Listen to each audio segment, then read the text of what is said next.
Pikaïso, l'ombre du Tout-Puissant, même le marabout d'Arti. Ça c'est le doigt. Yes, Marazément. Est-ce que tu peux parler à Dieu, Rebecca? En de l'Écosse. Est-ce que tu peux désirer le Pikaïso de Dieu? Saint-Esprit de Dieu. Ritiman de l'Écosse, de l'Écosse. Rababasha de l'Écosse.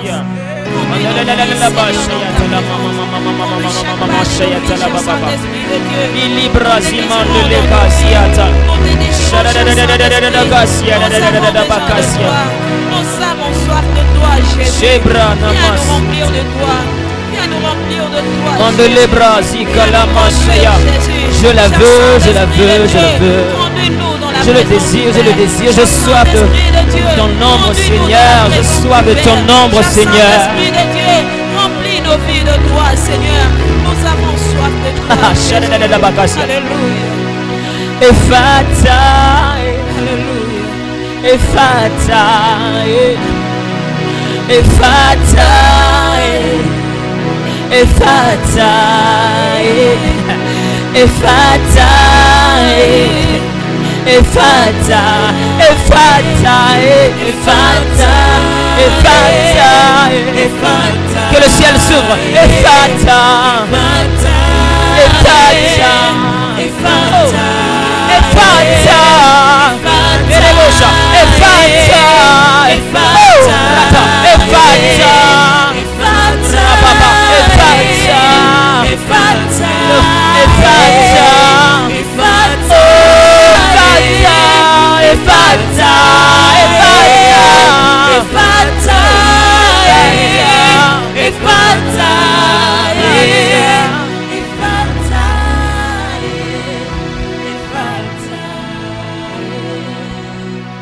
Est-ce que quelqu'un peut acclamer royalement pour celui qui vit la chaîne siècle après siècle?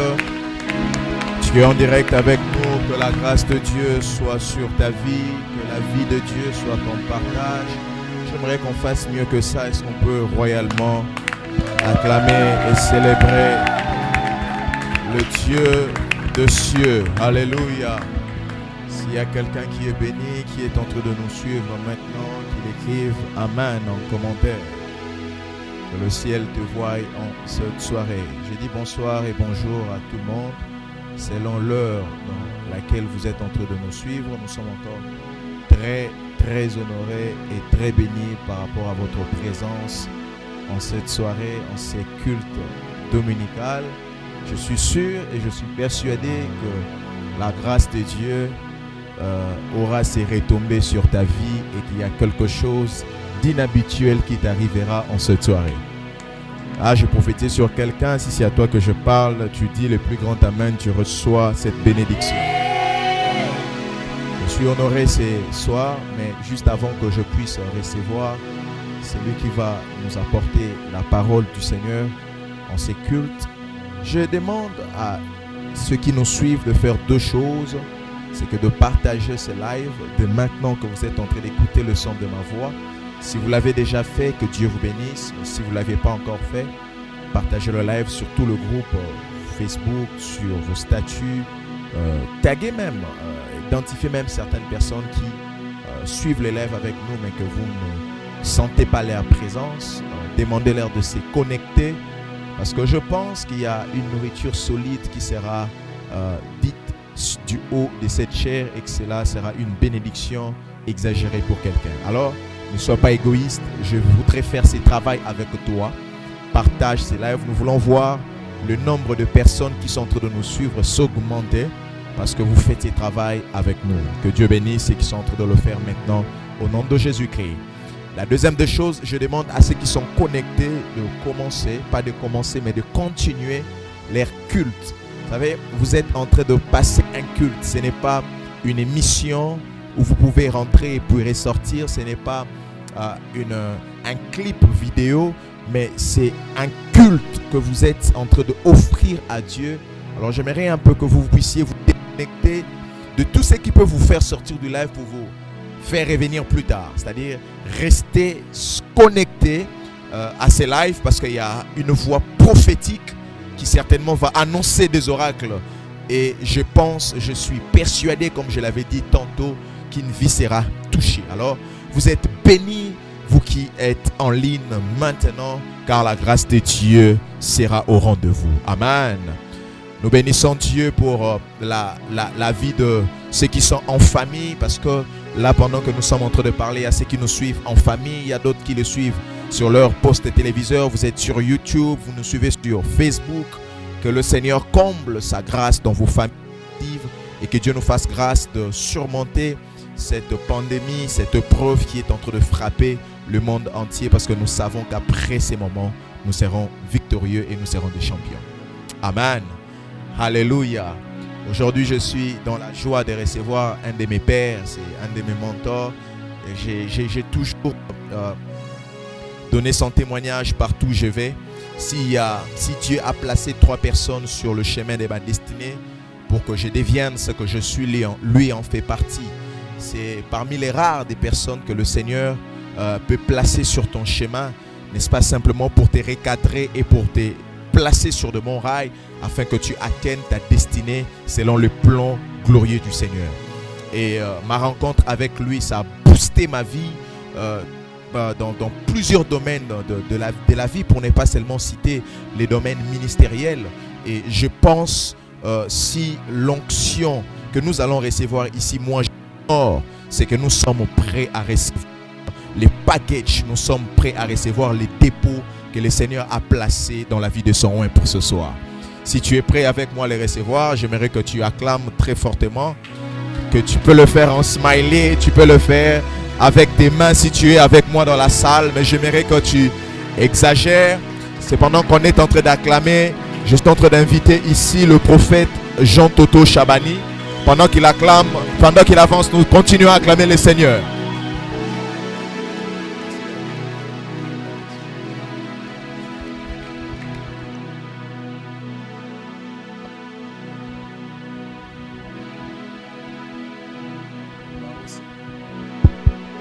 Gloire à Dieu.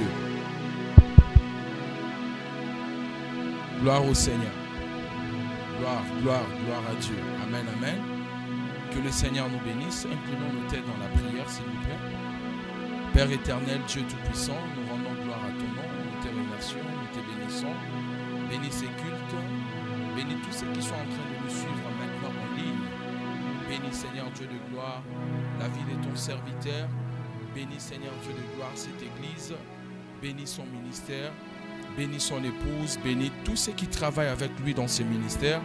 Nous prions, Seigneur Dieu de gloire, pour que tu te manifestes pour ta gloire au nom de Jésus-Christ, le Saint béni éternellement. Nous avons ainsi prié. Amen. Nous acclamons le Seigneur. On acclame le Seigneur. Quelqu'un peut acclamer le Seigneur bien. Tu le fais très bien. Tu le fais très bien.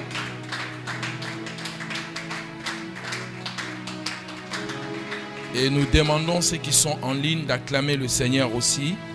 Acclamer le Seigneur, ceux qui sont en ligne, vous pouvez acclamer le Seigneur. Acclamer, acclamer, acclamer, acclamer, acclamer le Seigneur. Alléluia, gloire à Jésus. Nous sommes très heureux d'être avec vous ici. Et je crois que les 50 minutes que Dieu nous donne, nous allons partager de meilleurs moments. Et il y aura une grande bénédiction qui va se reposer sur votre vie dans le nom de Jésus-Christ. Amen. Gloire à Dieu. Merci Seigneur. Je tiens à remercier l'homme de Dieu, le pasteur Lems, qui est un homme de Dieu merveilleux. Et dans cette génération, il est en train de faire un travail très remarquable. Nous croyons à la grâce de Dieu dans sa vie, l'onction que Dieu a déposée dans son ministère. Et nous croyons à la vision que Dieu lui a donnée. D'ailleurs, la preuve, c'est pour cela que nous sommes ici, pour apporter notre pierre de construction ou une contribution. Je tiens à le remercier pour cette invitation. Merci du fond de cœur, homme de Dieu, de m'avoir invité dans ton église pour apporter la parole et pour parler à ceux qui sont en train de nous suivre maintenant en live. J'aimerais aussi remercier son épouse, Maman Nike, que Dieu bénisse aussi sa vie et que Dieu bénisse tous les enfants qui sont dans cette église, les collaborateurs de l'homme de Dieu. Que Dieu vous bénisse pour votre apport, pour les soutiens dans ces ministères. Et je sais que Dieu ne manquera pas de vous récompenser au nom de Jésus-Christ. Amen. Est-ce qu'on peut acclamer le Seigneur bien?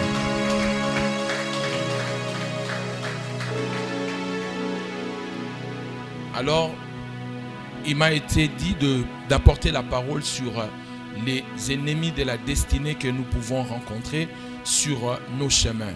Alors, je vais vous donner un message qui sera très simple, mais ça va changer votre vie. Sincèrement, je le crois, parce que je crois que Dieu est capable de dire des choses simples pour transformer la vie d'une personne de manière littérale. Soyez seulement sensibles et demandez à l'Esprit de Dieu d'ouvrir votre cœur afin de recevoir ce qu'il a préparé pour vous. Et je crois que quelque chose va se passer dans votre vie. Juste après cette parole, vous serez tellement révolutionné, vous allez prendre de grandes décisions et ça va booster votre vie de l'avant. Amen, amen. Amen, amen. Quelqu'un me dit amen bien. La destinée. Lorsque nous parlons de la destinée, beaucoup de gens ont leur interprétation sur la destinée. Mais ce que vous devez savoir, comme vous le savez aussi, la destinée vient du mot orizo. Orizo qui vient du mot pro-orizo. Ça veut dire prédestination.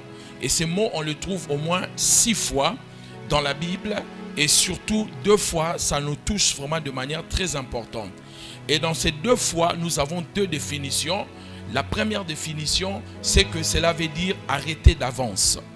Et la deuxième définition, ça veut simplement dire connu d'avance. Donc lorsque nous parlons de la destinée, nous sommes en train de parler des choses qui sont arrêtées d'avance et des choses qui sont connues d'avance. Actes chapitre 4, verset 28, la Bible nous parle des choses arrêtées d'avance. Et Romains chapitre 8, verset 29, la Bible nous parle des choses qui sont connues d'avance. Et lorsque nous parlons de cela, vous devez comprendre que votre destinée est plus ancienne que votre existence. Amen. Je suis en train de dire votre destinée est plus ancienne que votre existence. Vous avez commencé à exister, mais la destinée était avant votre existence. Vous êtes né, mais la destinée était déjà bien avant que vous soyez né. Et plusieurs personnes se trompent de ces choses en pensant que ma destinée a commencé le jour où je suis né. Non, votre destinée n'a pas commencé le jour où vous êtes né. Mais le début du commencement de ce que Dieu avait arrêté d'avance commence le jour de votre naissance. La naissance n'est que la ligne de départ pour commencer à manifester des choses qui ont été arrêtées bien avant par Dieu, des choses qui ont été connues bien avant. Amen. C'est comme ça que vous allez lire dans les livres de Jérémie. La Bible est en train de dire: avant que tu sois né, lorsque tu étais dans le ventre de ta mère, je t'avais déjà connu. Ça veut dire que j'avais déjà une destinée pour toi. Alors que Jérémie était encore dans le ventre de sa mère. Mais Dieu avait déjà arrêté de choses. Donc je suis en train de dire, votre destinée est plus ancienne que votre existence. Donc la destinée, l'existence de Jérémie n'avait pas encore commencé, mais Dieu avait déjà des choses qu'il avait arrêtées pour cette personne. J'aimerais encourager quelqu'un ici de vous dire que vous n'êtes pas un hasard, vous n'êtes pas un produit d'hasard, vous n'êtes pas un accident biologique. Si vous pensez que vous êtes un accident biologique, vous ferez beaucoup d'accidents sur la terre. Si vous pensez que vous êtes une erreur, alors vous allez faire beaucoup d'erreurs sur la terre. Si vous pensez, mes bien-aimés dans le Seigneur, vous êtes un hasard, vous allez attendre beaucoup d'hasard dans votre vie. Mais si vous pensez que Dieu vous a connu bien avant, il vous a placé dans cette planète pour une mission précise, je peux vous assurer, toutes les choses que vous allez faire seront des choses que Dieu a déjà arrêtées et vous pouvez le réaliser. Quelqu'un me dit amen bien. Un amen plus fort que ça. Amen. Maintenant, retenez bien, parce que les choses que je vais dire maintenant, ça peut être un peu difficile, bien que c'est simple, mais ça peut être difficile. Dieu n'impose pas la destinée. Dieu n'impose pas la destinée. Ce que vous devez savoir, Dieu est un gentleman. Dieu, c'est une personne qui n'oblige jamais quelqu'un à faire quoi que ce soit. Dieu te donne toujours sa proposition, il te montre ses plans. C'est à toi maintenant de décider si tu dois suivre le plan de Dieu ou pas. D'ailleurs, même pour le salut, la Bible dit dans les livres d'Apocalypse, je me tiens devant ta porte et je frappe. Si tu ouvres, j'entrerai. Donc avec Dieu, il te laisse le libre arbitre. Si tu n'ouvres pas la porte, Dieu ne va pas forcer ta porte pour entrer. Dieu veut voir si tu vas donner ton choix. Le choix a une place importante dans la vie d'une personne. Et Dieu considère le choix de l'être humain parce que l'être humain n'est pas un robot, n'est pas un ange. Ce sont les anges qui n'ont pas de choix, qui exécutent les décisions divines. Mais par contre, les êtres humains sont des êtres qui font le choix. Même quand le Père donne des propositions, les êtres humains doivent collaborer avec leur choix afin d'atteindre la destinée ou la volonté de Dieu. Donc c'est très important de comprendre ce que je vais dire maintenant parce que je vous donne la définition de la destinée par rapport à ma connaissance et à mon paradigme, ma façon de voir le monde. La destinée, c'est une décision. En fait, c'est un plan de Dieu qu'il a pour toi, plus tes choix, plus tes décisions. La destinée, c'est la volonté de Dieu pour vous, plus votre choix ou vos décisions. Est-ce que quelqu'un est en train de retenir? C'est la volonté de Dieu. C'est que Dieu veut pour toi, plus votre choix et votre décision. Donc, ça sous-entend, bien que la destinée est préétablie, mais la destinée n'est pas inévitable. La destinée n'est pas la fatalité. Retenez le mot, c'est très important. La fatalité, c'est quelque chose qui est arrêté. Que je fasse quelque chose, que je ne le fasse pas, c'est une fatalité, ça doit arriver. Malheureusement, l'Église, les gens ont cru que la destinée était une fatalité. De toute façon, le Père l'a arrêté. Le Père le savait, que je le fasse ou pas, que ce soit une faiblesse, que ce soit un forcing pour atteindre quelque chose.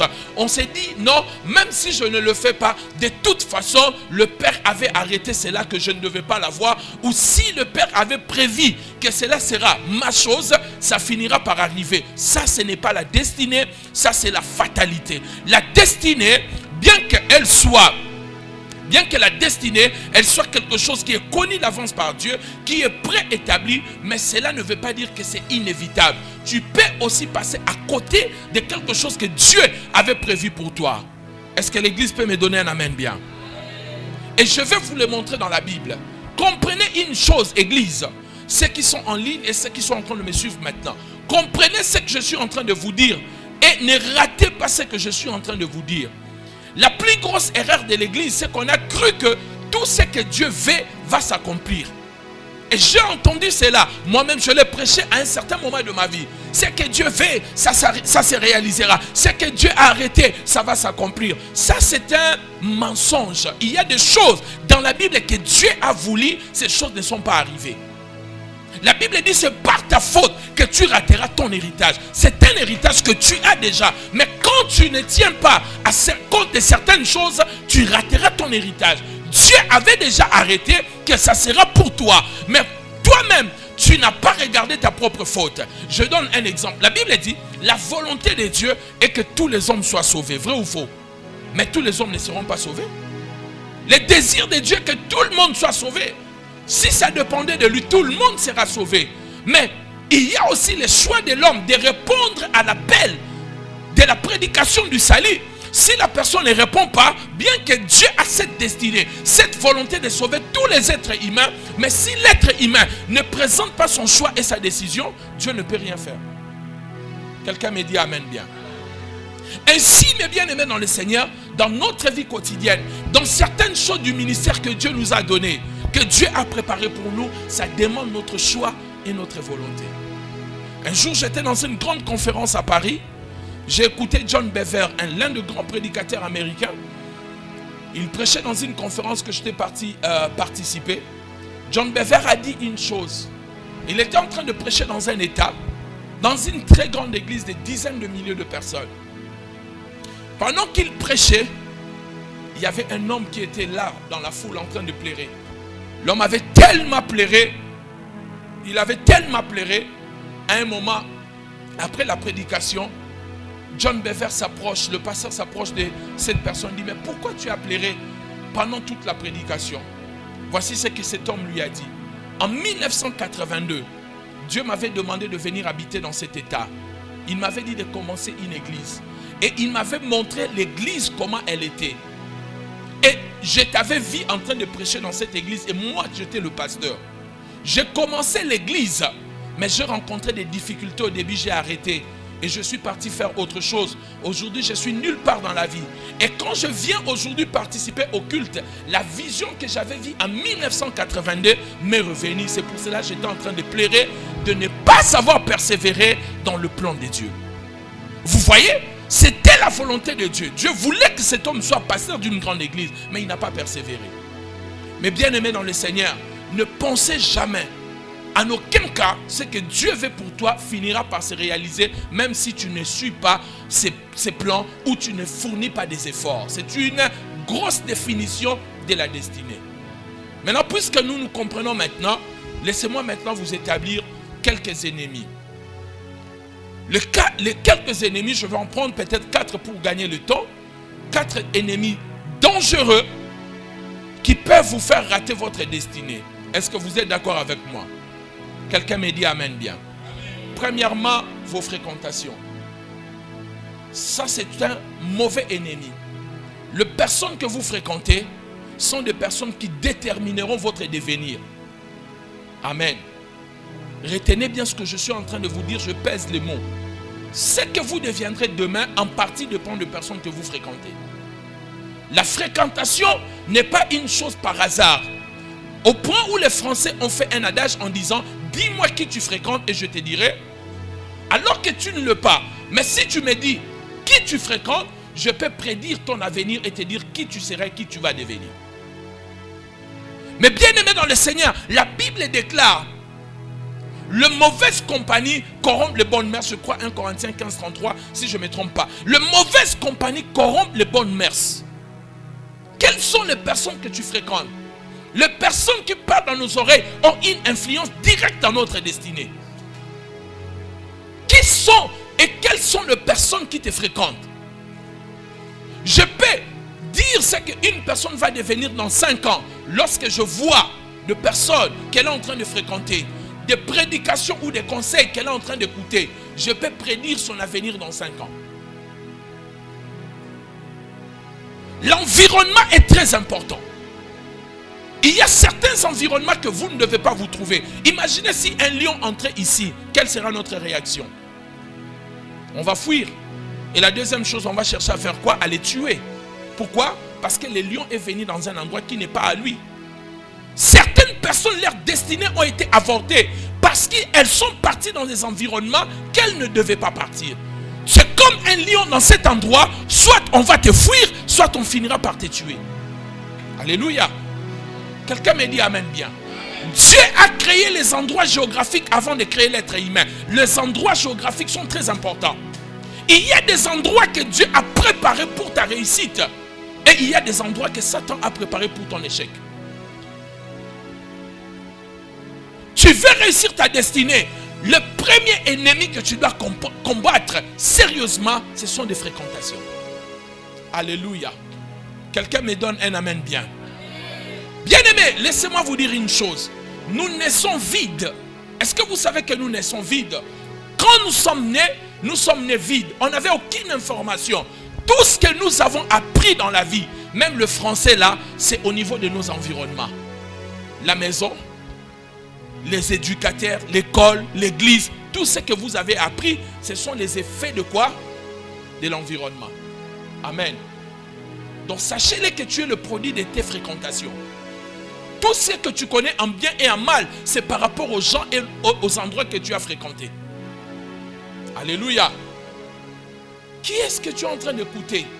C'est vrai que je disais tout à l'heure au pasteur dans la voiture, j'ai dit, vous savez, c'est vrai qu'il faut écouter parce que en parlant, lorsque tu écoutes, tu apprends de nouvelles choses. Mais quand tu parles, tu répètes seulement ce que tu connais. Est-ce que tu comprends? Lorsque tu écoutes, tu apprends de nouvelles choses. Mais quand tu parles, tu ne fais que répéter ce que tu connais. C'est pour cela, l'écoute est très important. Et d'ailleurs, la plus grande caractéristique d'un chrétien, c'est savoir écouter. Jésus a dit, mes brebis connaissent ma voix. Et quand je parle, elles entendent. Une vraie brebis du Seigneur doit avoir la capacité d'écouter.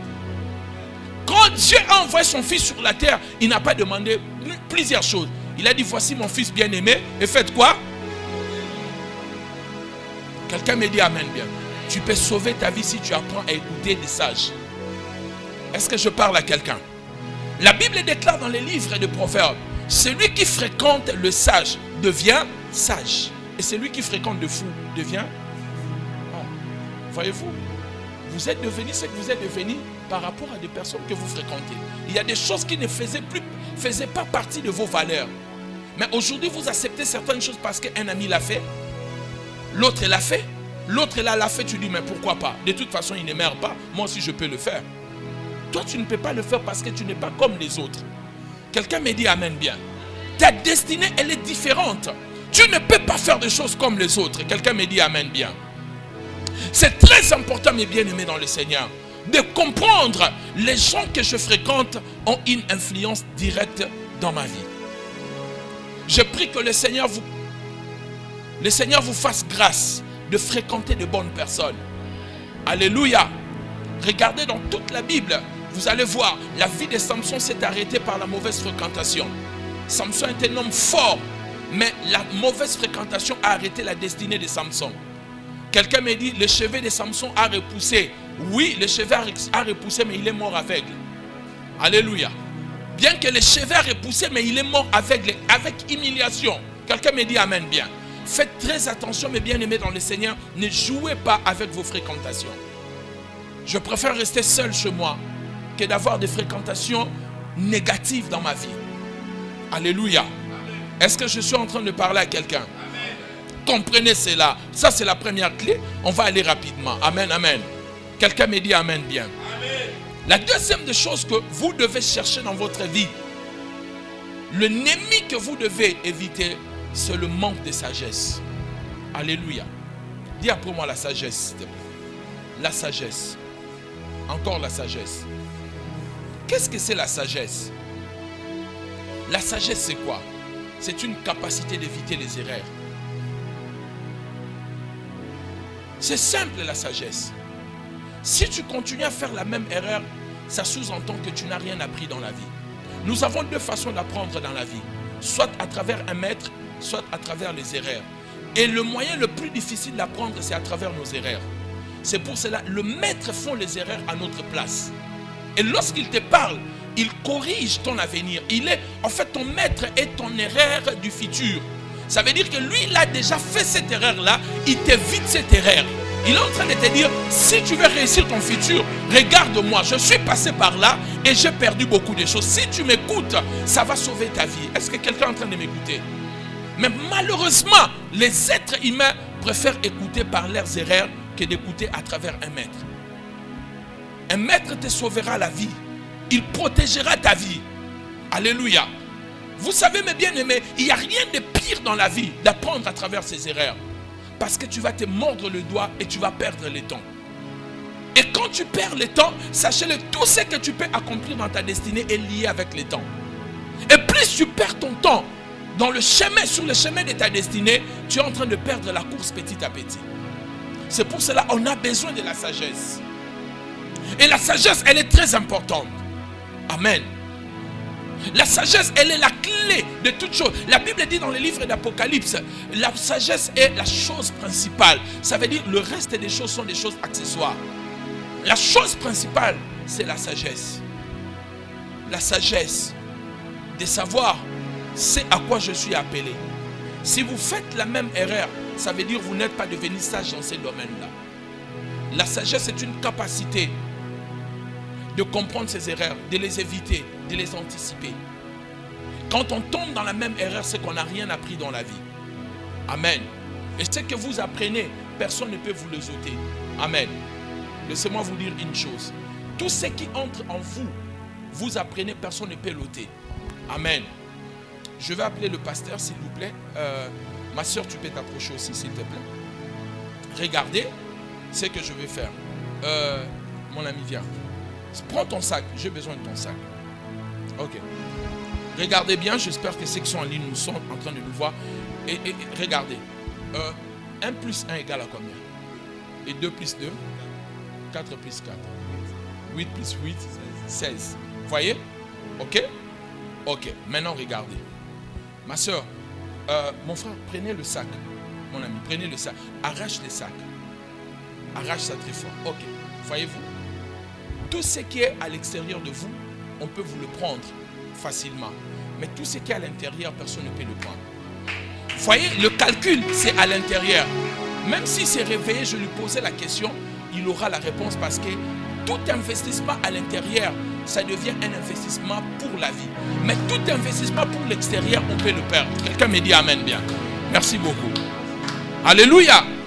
Comprenez mes bien-aimés dans le Seigneur. La sagesse, elle est très importante.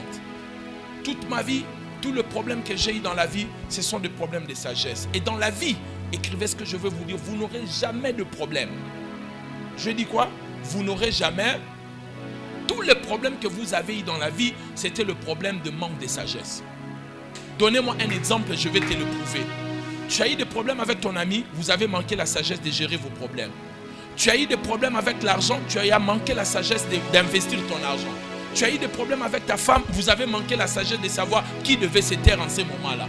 Tous les problèmes que tu auras dans la vie, c'est un problème de manque de sagesse.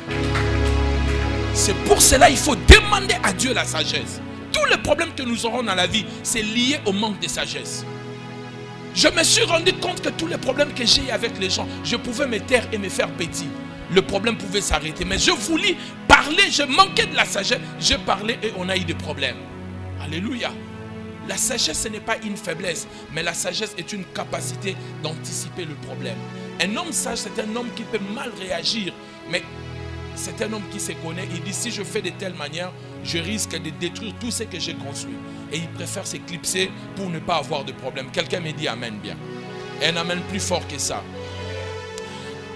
Le troisième point, l'avant-dernier, et je vais clôturer au dernier, c'est la vision. Quand on manque la vision, mes bien-aimés dans le Seigneur, on ne peut arriver nulle part. La sagesse, nous avons parlé de la sagesse, nous avons parlé de l'environnement. Maintenant, je suis en train de parler de la vision. Troisième ennemi que tu dois combattre, manquer la vision. Vous voyez mes bien-aimés dans le Seigneur, quelqu'un qui ne sait pas où il va, il ne peut pas te conduire quelque part. Amen. Deuxièmement, si tu ne sais pas où tu vas, tu es déjà arrivé. Je suis là. Ah, prophète, tu vas où? Je ne sais pas. Je suis déjà arrivé. Quand vous ne savez pas où vous partez, vous êtes déjà arrivé. Est-ce que quelqu'un est en train de m'écouter? Il faut savoir où tu vas. Alléluia. La motivation commence par la destination. Lorsque je sais où je vais, la motivation va naître en moi. Mais si je ne sais pas où je vais, je n'aurai aucune motivation de bouger. Savez-vous pourquoi vous êtes sur la terre? Quelle est la raison de votre existence? Miles Monroe disait, la plus grande tragédie de la vie, ce n'est pas la mort, parce qu'il y a une vie après la mort. La plus grande tragédie de la vie, c'est la vie elle-même. Quand la vie n'a pas de but, quand la vie n'a pas d'objectif. Amen. Vous savez, l'objectif te garde, la vision te protège. La vision t'évite d'être dispersé. Alléluia. Quand on n'a plus la vision, on ne peut rien atteindre. Je vais faire un test, vous serez très étonnés. Il y a une étude qui a été faite sur 7 milliards de personnes qui sont sur la terre. Il n'y a que 3% de personnes qui ont des buts précis, qui ont des visions, qui savent ce qu'ils veulent de leur vie. Et si je faisais les tests, vous allez voir, parmi certaines personnes qui sont ici, certains vivent par hasard. Il n'y a pas un but dans 5 ans. Dans 5 ans, je vais faire ça. Dans 3 ans, il n'y a pas.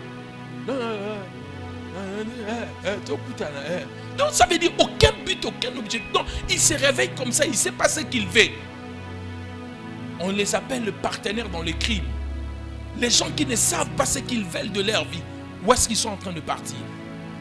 Je sais ce que je veux. Et c'est ce qui me contrôle. Je sais que mes garçons qui ont déjà, le petit qui a 10 ans, dans 8 ans, il sera à l'université. Notre prochain objectif, comment avoir des biens immobiliers en Europe. Parce qu'ils vont étudier à l'étranger, puisqu'ils sont de nationalité belge. Il faut qu'ils puissent avoir cela. Donc ça veut dire que dans 8 ans, on sait déjà ce qu'on va faire. Je ne vis pas par hasard. Je sais ce que je veux et ce que je veux faire. Le fait de le savoir, ça contrôle même mes dépenses. Si j'ai une entrée d'argent aujourd'hui par la grâce de Dieu, je donne un exemple. Je fais une affaire, je gagne 100 000. Ou quelqu'un me bénit avec 100 000 euros. Je sais ce que je vais faire avec. Ce n'est pas en ce moment-là que je vais commencer à réfléchir. Et il y a des gens ici et en ligne.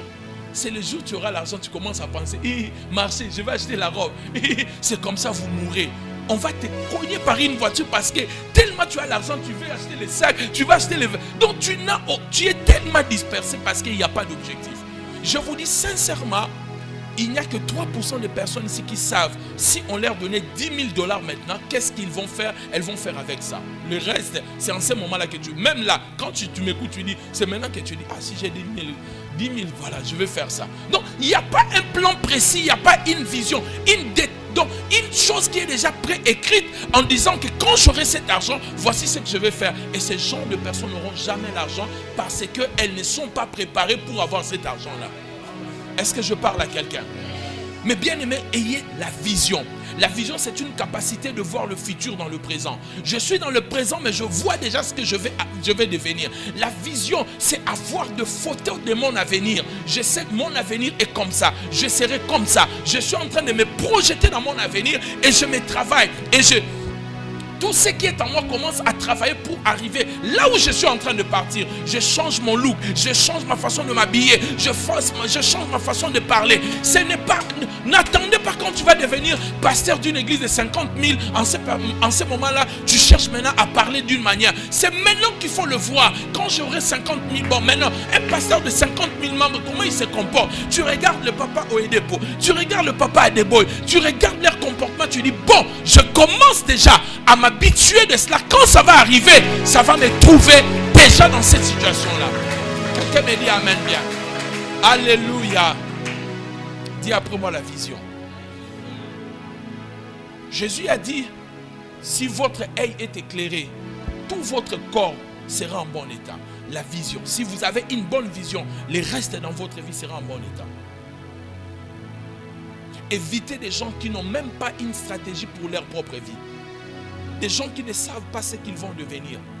Ce sont des gens qui te conduiront nulle part. Ayez de la vision, mon ami. La Bible déclare, vos jeunes gens auront de vision. La vision te rajeunit. Le vieillard auront des songes, mais les jeunes gens auront des visions. Quand tu as la vision, ça te rajeunit. Moïse avait 80 ans, mais quand il a eu la vision, il a travaillé 40 ans comme un jeune homme. Amen. Quelqu'un me dit amen bien. Quand tu as la vision comme Caleb, à 85 ans, il a dit à Josué, il a dit à Dieu, donne-moi cette montagne. J'ai encore la force d'entrer et de sortir à 85 ans. Mais il se voyait encore jeune. Parce qu'il avait la vision. Alléluia. La vision, c'est s'asseoir et savoir ce que je dois faire. Amen. La vision, c'est s'asseoir et savoir ce qu'il faut faire. Dans Luc chapitre 14, verset 28, la Bible déclare, car lequel de vous, s'il veut bâtir une tour, ne s'assied d'abord pour calculer la dépense et voir s'il a de quoi la terminer. La vision, c'est s'asseoir, pas rester debout. Il y a certaines choses de la vie que vous ne pouvez pas recevoir cela en étant debout. Amen. Quelqu'un me dit amen bien. Oh my God. Je ne sais pas, je voulais faire quelque chose. Pasteur Lems, donne-moi mon sac s'il te plaît. Regardez, je vais faire un test. Si tu as la force, cet argent sera pour toi. Il faut seulement avoir la force. Ok?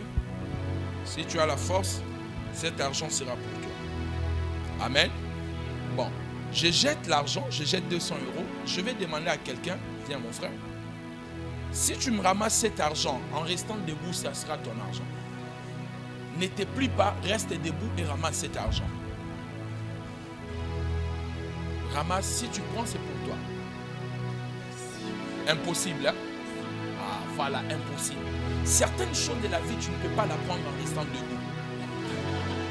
Il y a certaines choses de la vie, tu dois t'asseoir. Amen. Certaines choses et les choses importantes de la vie, il faut accepter de t'asseoir et écouter les gens qui ont déjà fait cela. Mais nous sommes dans une génération, tout le monde est debout, tout le monde connaît. Mais qui va apprendre qui? Alléluia.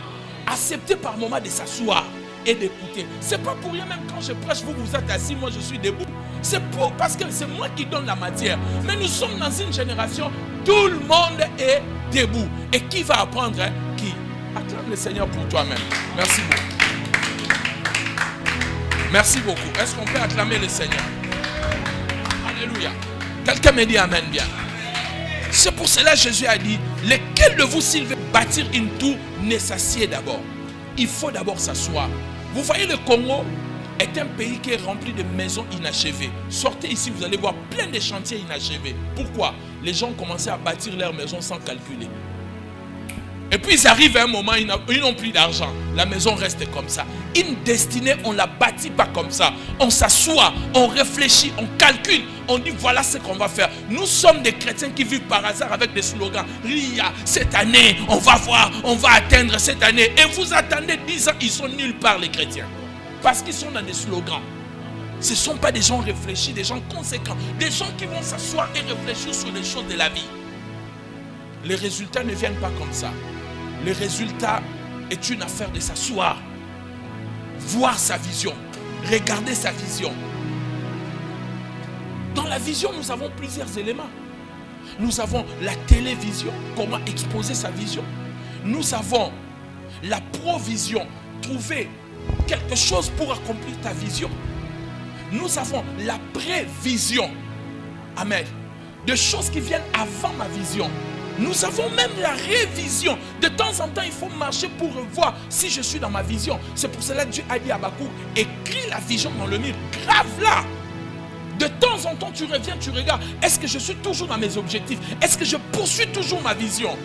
Est-ce que je suis toujours en train de marcher sur la même chose? Bien-aimé, je peux te rassurer. La plupart des gens que vous voyez qui ont réussi dans la vie, même dans le milieu pastoral, ce ne sont pas des gens qui ont eu plus d'opportunités que les autres, mais ce sont des gens qui avaient la vision. Je vis des gens, nos pères dans la foi, qui ont touché des grands montants dans le ministère. Je vis aussi des jeunes, leurs jeunes frères qui sont venus après, qui ont touché l'argent mais qui ont accompli des grandes choses. Mais certains pères n'avaient pas la vision. D'autres jeunes qui sont venus après avaient la vision. Bien aimé, garder la vision, elle est importante. Une dernière chose, et je vais m'arrêter là. Le plus grand ennemi de votre destinée, et c'est là, il faut retenir cela, c'est votre faiblesse. Quelqu'un dit après moi, ma faiblesse. Je vais l'entendre bien. Quelqu'un dit, ma faiblesse. Dis-le encore plus fort, ma faiblesse. Votre plus grand ennemi, c'est votre faiblesse. La faiblesse restera toujours l'entrée favorite de Satan pour détruire une destinée. Il faut identifier votre faiblesse très tôt pour commencer à la combattre aussi très tôt. Si vous ne le faites pas, la faiblesse est comme une sémence. Elle va grandir et elle finira par vous détruire et avaler votre destinée. Il n'y a pas un niveau dans la vie où tu peux atteindre et dire que ici je ne pourrai plus chuter. Ça n'existe pas. Un jour, un vieux sage était en train de parler à son fils qui avait en train de manifester une faiblesse, mais tout au début. Il dit à son fils, va me couper une fleur qui était en train de pousser. Son fils est parti, il a fait ça avec ses deux doigts. Paf! Il vient avec, il montre à son papa. Son papa lui dit, va maintenant m'enlever la tige de cette plante-là. Son fils utilise le 5 doigts avec la main. Le fils tire cela. Son père a dit bravo. Et son père lui dit maintenant, écoutez mon fils, va me couper cet arbre-là, enlever cet arbre-là de la terre avec tes mains. L'enfant arrive, il dit, papa, c'est impossible avec mes deux mains de déraciner un arbre. Il me faut des outils appropriés pour couper l'arbre. Son père lui regarde et il dit, mon fils, quand une faiblesse est au départ, tu peux l'enlever avec tes 2 doigts. Quand ça commence à grandir, tu peux utiliser tes 5 doigts. Mais quand ça s'établit, tu n'auras plus la force de le faire. La faiblesse est très dangereuse. Ne laissez pas ta faiblesse grandir. Chacun de nous, comme nous sommes ici, je ne suis pas parfait, vous n'êtes pas parfait. Nous connaissons chacun de nous un point faible. Mais les hommes sages travaillent leurs points faibles. Un homme fort, ce n'est pas celui qui connaît sa force, mais c'est celui qui connaît sa faiblesse et qui maîtrise sa faiblesse.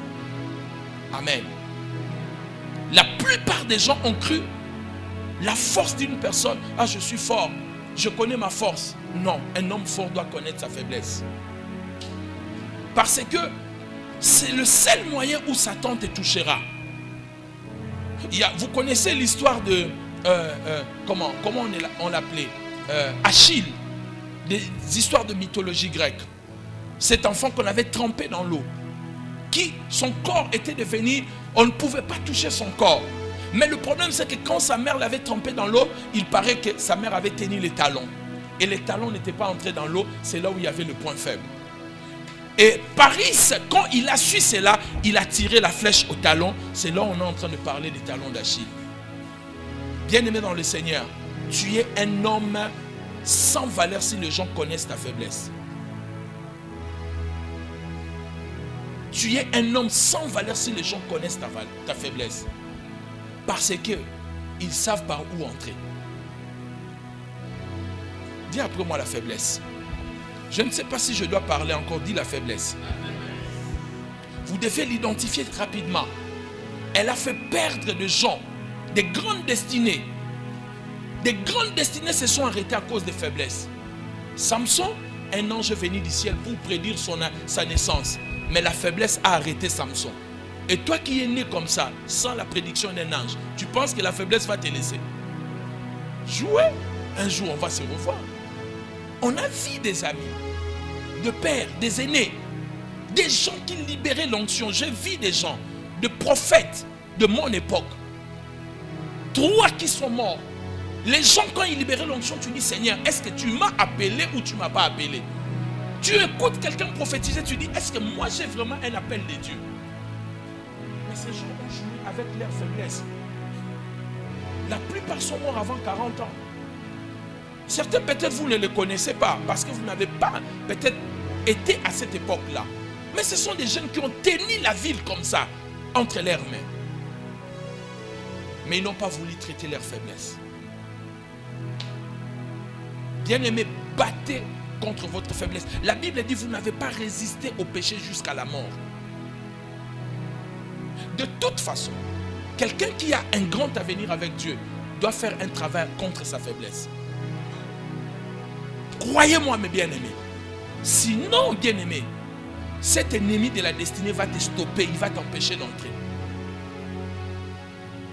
Même les hommes spirituels, la faiblesse les a arrêtés. Vous avez entendu la prière de Salomon au début? Seigneur, ne me donne pas beaucoup d'argent. Donne-moi seulement la sagesse pour diriger ton peuple. Mais à la fin des comptes, 300 femmes et 700 concubines. Et toutes ces femmes ont apporté leur divinité dans le pays et il y a eu la perte de Samson. Mais bien aimé, quelle est ta faiblesse? Quelle est ta faiblesse? Quelle est ma faiblesse? C'est un ennemi dangereux sur le chemin de notre destinée. Il y a des gens qui ne payent pas de dettes. Je connais bon, c'est un ami mais un grand frère dans la foi. Le gars est revenu de l'Europe, un grand ministère. Il a fait des grandes choses dans ces pays. Sa faiblesse était seulement, il peut prendre $500 chez le fidèle, il ne paye pas. Il vient, il va prendre $1000, problème pour payer. Et tout cela a créé des problèmes. C'est un grand ministère qui s'est arrêté comme ça. Tu blesses celui-ci, il quitte. Tu blesses celle-là, elle quitte. Tu blesses celui-ci, il quitte. Au bout d'un moment, tous les partenaires sont partis. Parce qu'ils ont peur, c'est le père, on ne peut pas parler. Bien-aimés, connaissez votre faiblesse et travaillez contre votre faiblesse. C'est un ennemi numéro 1 que tu ne dois pas donner un accès en aucun moyen. Peut-être ce n'est pas le problème des femmes, ce n'est pas le problème d'adultère, d'impudicité. C'est un problème de mensonge. C'est un problème d'escroquerie. C'est un problème, tu ne tiens pas ta parole. Il faut regarder cette faiblesse-là de près et travailler dessus. Et la faiblesse a arrêté Dominique Strauss-Kahn, qui devait devenir le président de la France, qui était le DG du Fonds monétaire international. Le jour où il devait venir en France pour dire que je serais candidat, et c'était lui le favori, on l'a piégé par une femme parce qu'il aimait les femmes. Il a perdu son mariage. Sa femme qui était une femme de cœur, Anne Sinclair, la faiblesse a arrêté beaucoup de gens, a stoppé des grandes destinées. Il y a des gens, ni t'étais leur faiblesse. En ces jours, ces gens devaient être au sommet. Mais leurs ministères sont là juste parce qu'il y a une faiblesse. Mais s'il n'y avait pas cette faiblesse-là, ces gens-là pouvaient être au sommet de leur art. Mais la faiblesse a arrêté leur destinée. Peut-être ça ne va pas arrêter, mais ça va ralentir ta destinée. Parce que c'est Dieu qui a les derniers mots. Mais ça peut ralentir ta destinée, la vitesse que tu avais. Vous savez, mes bien-aimés, laissez-moi vous dire une chose. Vous savez que Dieu pardonne tout péché, mais les hommes n'oublient pas. Et le péché, on ne fait pas seulement le mal à Dieu, mais on fait aussi le mal aux gens qui sont autour de nous. Amen. Et des fois, on a l'approbation de Dieu, mais les hommes ne nous font plus confiance. Je posais la question à un homme. J'ai dit, tant que pasteur, quelle est la plus grande chose que je dois faire? Il m'a dit, la première des choses et la plus grande, ton peuple doit avoir confiance en toi. S'ils n'ont pas confiance en toi, tu n'iras nulle part dans la vie. J'ai dit, comment ça? Il a dit, si quelqu'un te fait confiance, il te laissera même sa femme, sa maison, ses richesses, sa voiture.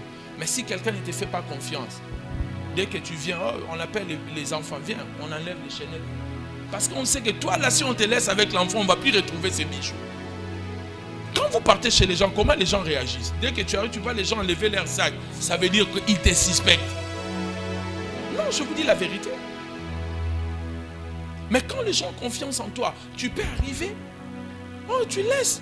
Tu vois, je prêche là avec mon sac, je le mets ici. Ça veut dire j'ai peur. Mais si je laisse à côté de l'homme de Dieu, le pasteur Lem, j'ai confiance. Je sais qu'il ne va pas faire ça. Mais tu vois, quelqu'un vient prêcher. Même les sacs là, non, laissez mon sac ici. Ça veut dire, le gars là, je le connais, j'ai entendu des choses sur lui. Alléluia. Dis après moi la faiblesse. Le problème avec la faiblesse, c'est qu'elle ne te frappe pas au début, elle te laisse monter. Quand tu vas arriver là, elle vient te frapper. Vous savez pourquoi? Quand tu n'es pas connu, la faiblesse, c'est que si je te frappe maintenant, ça ne va pas faire de bruit. Elle va te laisser monter, monter. Quand tu vas arriver au sommet, en ce moment-là, elle vient maintenant. Parce que si je suis là et que je tombe là, la douleur ne sera pas très forte. Mais si je suis au 5e étage et que je tombe, peut-être je ne peux plus me relever.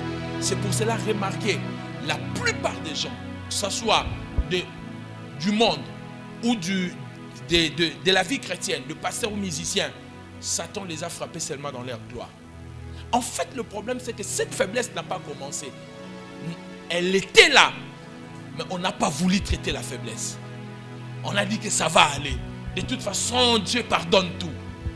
Dieu est bon, mais il n'est pas bonbon. Hein? Que Dieu nous bénisse. Amen. Donc c'est très important de comprendre cela, mes bien-aimés.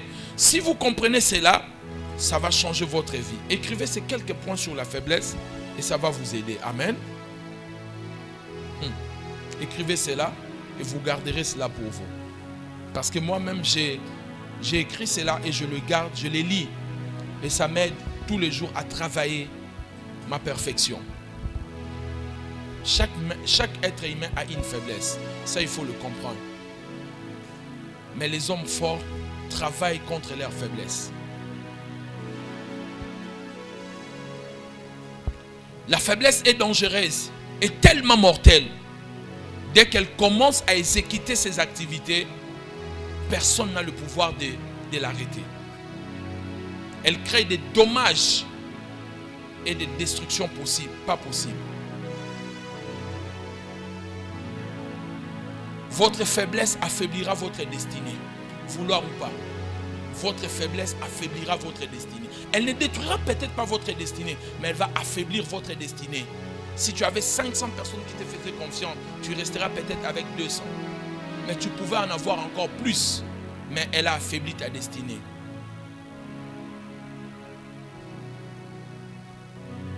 La faiblesse peut circuiter votre destinée.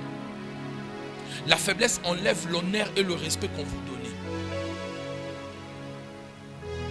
Vous savez, prenez un vieux dans le quartier que tout le monde respectait. Il sort le matin avec son costume. Ah, bonjour tonton. Ah, bonjour papa. Et puis vous apprenez, il a violé une fille de 3 ans. Qui va encore le saluer? Qui va encore baisser sa tête pour lui dire bonjour? Et ce jour-là, vous pouvez même le coller, lui donner des gifles. Bah! Oh, mais moi je suis tonton, tais-toi. Bah! Vous voyez pourquoi?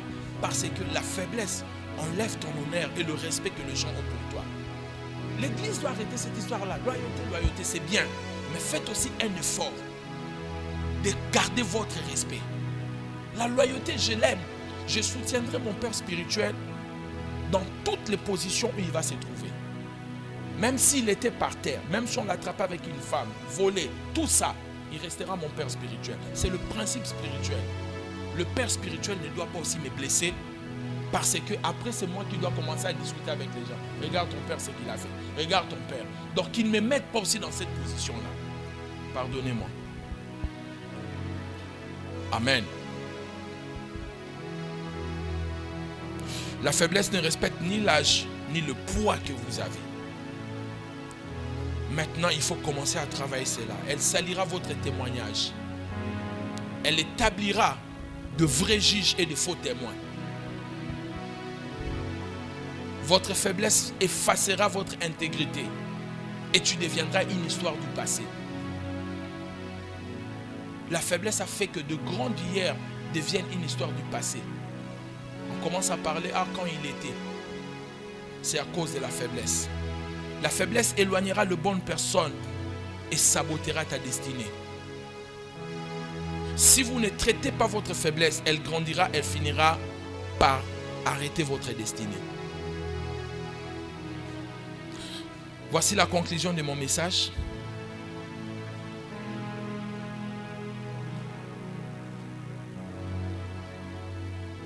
La négligence de votre faiblesse garantit votre destruction. Ignorer votre faiblesse est une garantie sûre de votre perte sur la course de la destinée. L'ennemi enverra toujours ses agents pour alimenter votre faiblesse. Identifiez-les et évitez-les. Je sais que chacun de nous, quand quelqu'un nous encourage dans quelque chose, on aime cette personne-là. Mais si tu as un ami, une relation qui te pousse dans le mal, même si tu vas dans le mal, quand tu sors dans ce mal-là, évite cette personne-là. Ce n'est pas la bonne personne. Même si vraiment ça te fait plaisir, tu as fait la chose. Mais quand tu sors de là, comprends que ce n'est pas une bonne personne. Parce qu'elle est en train de te conduire à la mort. Amen, amen. Toute faiblesse non traitée est une opportunité de future destruction. Toute faiblesse non traitée est une opportunité de future destruction de ta vie. Maintenant, je vais prier avec vous 1 minute ou 2. Toute faiblesse non traitée, c'est une opportunité de ta future destruction. La question, toi qui es en train de me suivre maintenant en live, il y a des choses que toi-même tu connais, personne ne connaît. Moi qui te prêche, il y a des choses que je connais, personne d'autre ne connaît. Je ne vous prêche pas, je me prêche aussi, je prêche tout le monde. Et le Seigneur est en train de nous appeler maintenant de remettre en cause, de mettre notre vie sur table et de commencer à regarder quelles sont les faiblesses. Peut-être elles ne sont pas grandes, mais écrivez ce que je vais te dire et n'oublie pas ça. On n'a pas besoin d'avoir beaucoup de défauts pour détruire sa vie. Un seul défaut suffit pour détruire ta vie. Tu n'as pas besoin de beaucoup de faiblesses pour détruire ta vie. Une seule est déjà suffisante pour détruire ta vie. Et si le Seigneur a apporté ce message pour toi et pour moi, c'est qu'il est en train de nous appeler à un changement et à une transformation. Nous inclinons nos têtes dans la prière, s'il vous plaît. Père éternel, tu as parlé dans nos cœurs. Tu nous as transmis la sagesse et nous avons découvert les ennemis de notre destinée. Les ennemis qui sont sur le chemin de notre destinée. Seigneur, nous le voyons. Nous les savons, nous les connaissons. Nous prions que tu nous viennes en aide, de nous aider. Chacun de nous ici a besoin, Seigneur, de fréquenter de bonnes personnes. Nous avons besoin d'avoir la vision. Nous avons besoin, Seigneur Dieu de gloire, d'éviter, Seigneur, certaines faiblesses, de les traiter sérieusement à partir de maintenant pour atteindre notre destination, pour ta gloire. Dans le nom de Jésus-Christ, je bénis le pasteur Lems, je bénis son épouse, je bénis tous ses collaborateurs, tous les fidèles de cette église. Je bénis tous ses abonnés, ceux qui sont en train de le suivre, de nous suivre maintenant. Je prie que tu le bénisses. Et que si quelqu'un a entendu ta voix aujourd'hui, que cette personne puisse prendre une décision qui changera le restant de son avenir. Pour ta gloire, au nom de Jésus-Christ, j'ai ainsi prié. Amen. Que Dieu nous bénisse.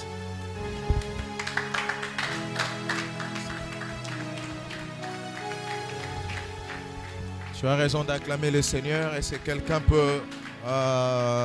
quelqu'un peut bien acclamer le ciel? Quelle prédication merveilleuse. Est-ce que tu as raison de le faire? Si tu es au salon, tu es dans ta chambre, pousse des cris de joie et dis gloire à Jésus. Gloire au Seigneur, nous sommes très honorés. Il y a ces genres de prédications qui filtrent l'âme, qui touchent l'esprit, qui épargnent personne. Et nous tous nous sentons concernés. Si quelqu'un était béni, est-ce qu'il y a quelqu'un qui peut dire que Dieu bénisse le prophète Jean Toto? Nous attendons ceux qui écrivent. Est-ce que vous pouvez l'écrire en commentaire que Dieu bénisse le prophète Jean Toto?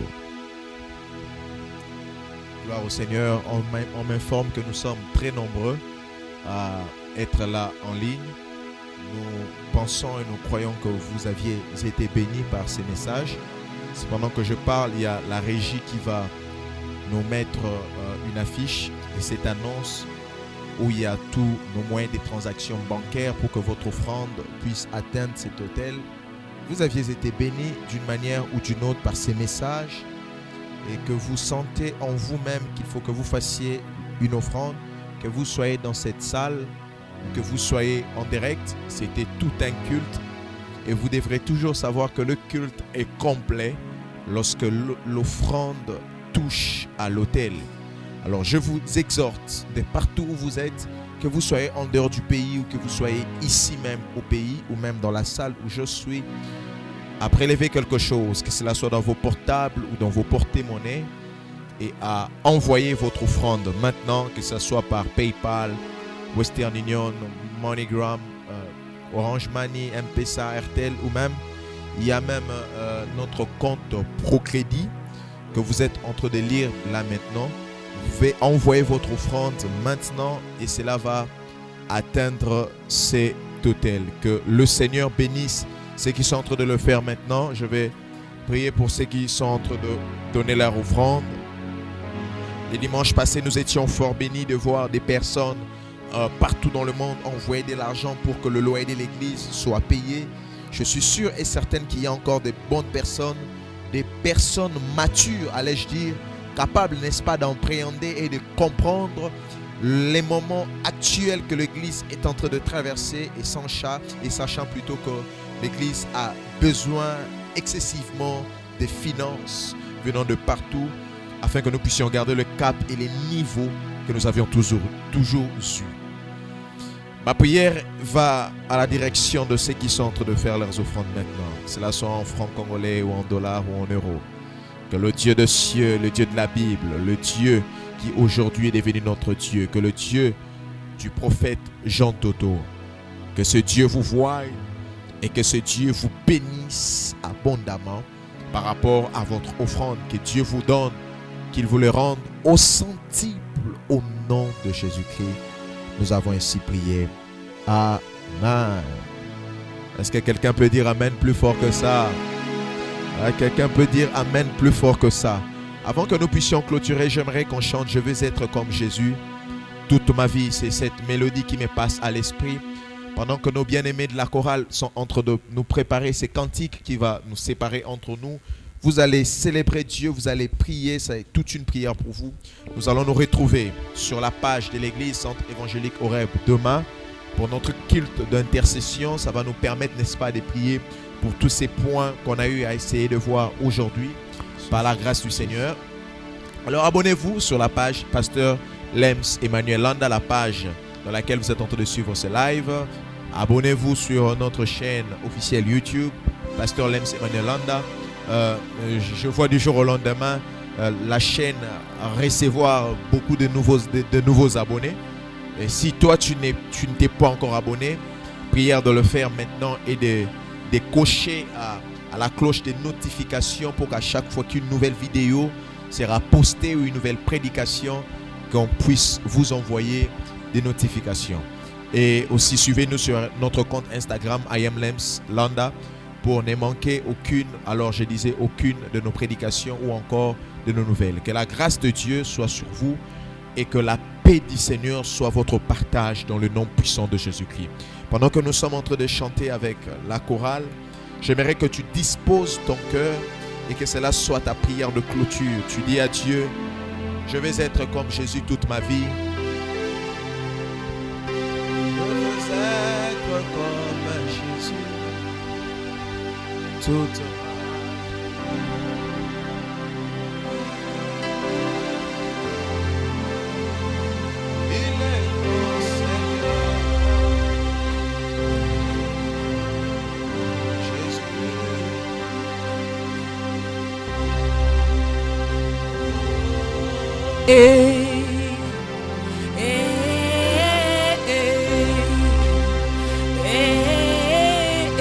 Je voudrais que tu adores le Seigneur avec nous ensemble.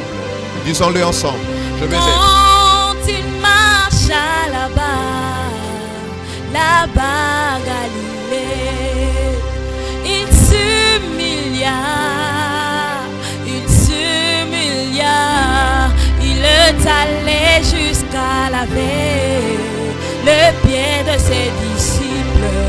À combien plus forte raison moi, un homme né dans le péché, je voudrais m'humilier comme Jésus, lui mon modèle. Je voudrais m'humilier comme Jésus toute ma vie. Je voudrais m'humilier comme Jésus, lui mon modèle. Je voudrais m'humilier comme Jésus toute ma vie. Que Dieu bénisse tous ses amis qui sont restés connectés jusqu'à maintenant. Recevez les meilleures bénédictions de ces cultes dominicales. Que le shalom de Dieu soit le partage de vos familles respectives. Cette nouvelle semaine qui s'ouvre au-devant de vous, vous ne connaîtrez pas de mauvaises nouvelles. Vous ne connaîtrez pas de maladie, vous ne connaîtrez pas de mort, vous ne connaîtrez pas de pertes ou de manque. Que Dieu vous comble et que nous puissions nous retrouver encore les dimanches, n'est-ce pas, pour bénir et pour glorifier le nom du Seigneur. Shalom chez vous.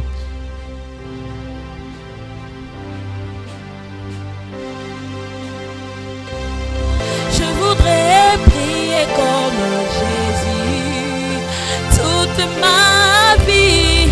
Je veux prier comme Jésus toute ma vie. Je voudrais prier comme Jésus toute ma vie. Je veux prier comme Jésus toute ma vie. Je veux ressembler à mon Jésus. Hey.